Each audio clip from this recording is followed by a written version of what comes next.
In this video, I'd like to talk about a new large-scale machine learning setting called the online learning setting. The online learning setting allows us to model problems where we have a continuous flood or a continuous stream of data coming in, and we would like an algorithm to learn from that.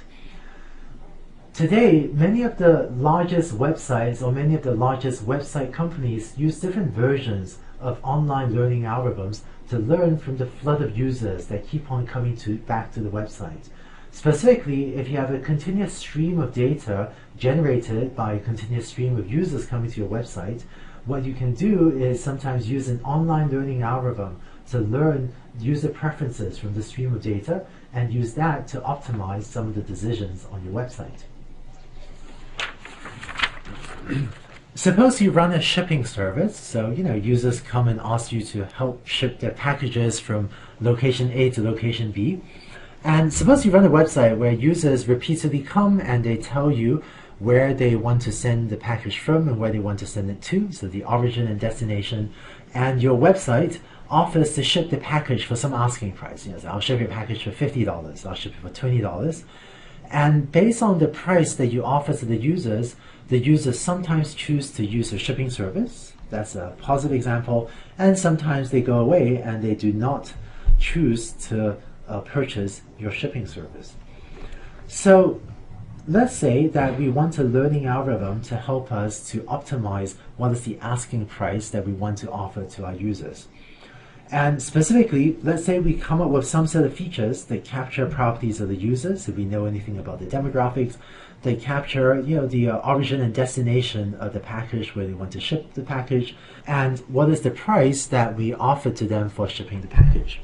And what we want to do is learn what is the probability that they will elect to ship the package using our shipping service given these features. And again, just as a reminder, these features X also captures the price that we're asking for. And so if we could estimate the chance that they'll agree to use our service for any given price, then we can try to pick a price so that they have a pretty high probability of choosing our website, while simultaneously hopefully offering us a fair return, offering us a fair profit for shipping their package. So if we can learn this probability of y equals 1 given any price and given the other features, we can really use this to choose appropriate prices as new users come to us. So in order to model the probability of y equals 1, what we can do is use logistic regression or a neural network or some other algorithm like that. But let's start with logistic regression. Now, if you have a website that just runs continuously, here's what an online learning algorithm would do. I'm going to write repeat forever. This just means that our website is going to keep on staying up.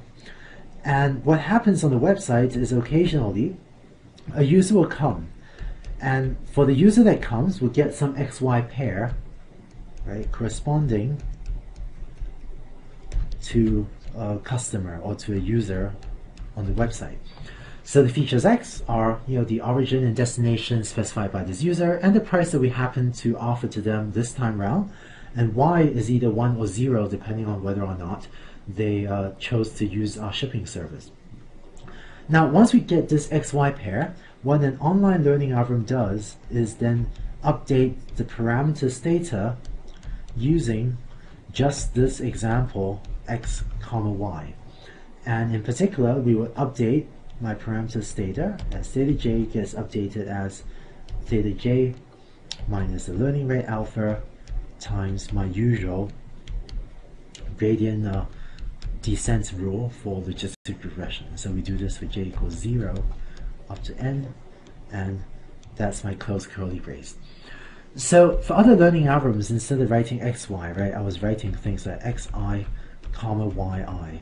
But in this online learning setting, we're actually discarding the notion of there being a fixed training set. Instead, we have an algorithm, and what happens is we get an example, and then we learn using that example like so, and then we throw that example away. We discard that example and we never use it again. And so that's why we just look at one example at a time and we learn from that example and we discard it, which is why we're also doing away with this notion of there being this sort of fixed training set indexed by I. And if you really run a major website where you really have a continuous stream of users coming, then this sort of online learning algorithm is actually a pretty reasonable algorithm. Because if data is essentially free, if you have so much data, that data is essentially unlimited, then there's really maybe no need to look at a training example more than once. Of course, if you had only a small number of users, then rather than using an online learning algorithm like this, you might be better off saving away all your data in a fixed training set and then running some algorithm over that training set. But if you really have a continuous stream of data, then an online learning algorithm can be very effective. I should mention also that one interesting effect of this sort of online learning algorithm is that it can adapt to changing user preferences. And in particular, if over time, because of changes in the economy, maybe users start to become more price sensitive and willing to pay, less willing to pay high prices, or become less price sensitive and they're willing to pay higher prices, or if different things become more important to users, if you start to have new types of users coming to your website, this sort of online learning algorithm can also adapt to changing user preferences and kind of keep track of what your changing population of users may be willing to pay for. And it does that because if your pool of users changes, then these updates to your parameters data will just slowly adapt your parameters to whatever your latest pool of users looks like. Here's another example of a sort of application to which you might apply online learning. This is an application in product search in which we want to apply a learning algorithm to learn to give good search listings to a user. Let's say you run an online store that sells phones, that sells mobile phones or sells cell phones, and you have a user interface where a user can come to your website and type in a query like your Android phone 1080p camera. So 1080p is a type of a specification for a video camera that you might have in a phone, in a cell phone or mobile phone.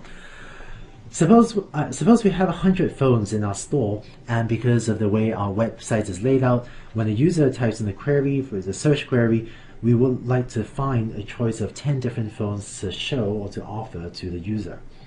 What we'd like to do is have a learning algorithm help us to figure out what are the 10 phones out of the 100 we should return to a user in response to a user search query like the one here. Here's how we can go about the problem. For each phone, and given a specific user query, we can construct a feature vector X. So the feature vector X might capture different properties of the phone.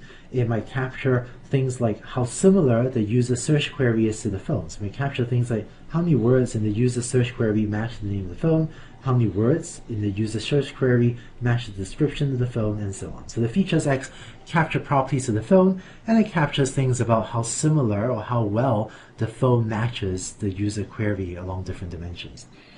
What we'd like to do is estimate the probability that a user will click on the link for a specific phone, because we want to show the user phones that they're likely to want to buy. We want to show the user phones that they have a high probability of clicking on in the web browser.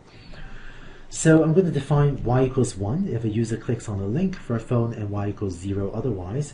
And what I would like to do is learn the probability that user will click on a specific phone given the features X, which capture properties of the phone, and how well the query matches the phone. To give this problem a name in the language of people that run websites like this, the problem of learning this is actually called the problem of learning the predicted click-through rate, or predicted CTR. It just means learning the probability that the user will click on the specific link that you offer them. So CTR is an abbreviation for click-through rate. And if you can estimate the predicted click-through rate for any particular phone, what we can do is use this to show the user the 10 phones that they're most likely to click on. Because out of the 100 phones, we can compute this for each of the 100 phones and just select the 10 phones that the user is most likely to click on. And this would be a pretty reasonable way to decide what 10 results to show to the user. Just be clear, right? Suppose that every time a user does a search, we return 10 results.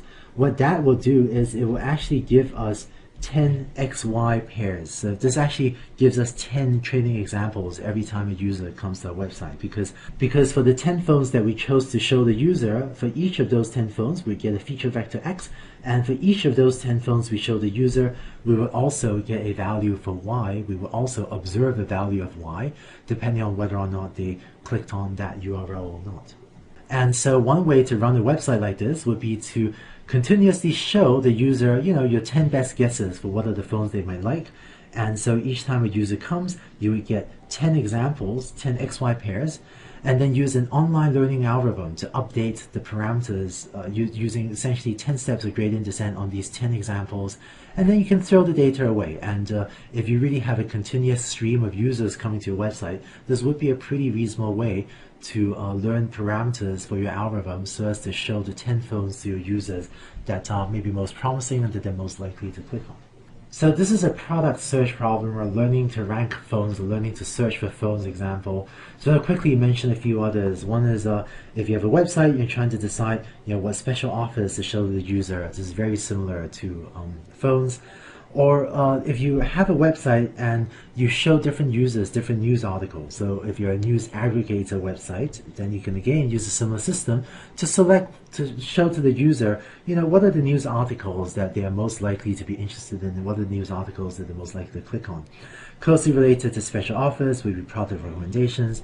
And in fact, if you have a collaborative filtering system, you can even imagine a collaborative filtering system giving you additional features to feed into a logistic regression classifier to try to predict the click-through rate for different products that you might recommend to a user. Of course, I should say that any of these problems could also have been formulated as a standard machine learning problem where you have a fixed training set. Maybe you can run your website for a few days and then save away a training set, a fixed training set, and run a learning algorithm on that. But these are the actual sorts of problems where you do see large companies get so much data that there's really maybe no need to save away a fixed training set, but instead you can use an online learning algorithm to just learn continuously from the data that users are generating on your website. So that was the online learning setting, and as we saw, the algorithm that we applied to it is really very similar to the stochastic gradient descent algorithm, only instead of scanning through a fixed training set, we're instead getting one example from the users, learning from that example, then discarding it and moving on. And if you have a continuous stream of data for some application, this sort of algorithm may be well worth considering for your application. And of course, one other advantage of online learning is also that if you have a changing pool of users, or if the things you're trying to predict are slowly changing, like if your user taste is slowly changing, the online learning algorithm can slowly adapt your learned hypothesis to whatever the latest sets of user behaviors are like as well.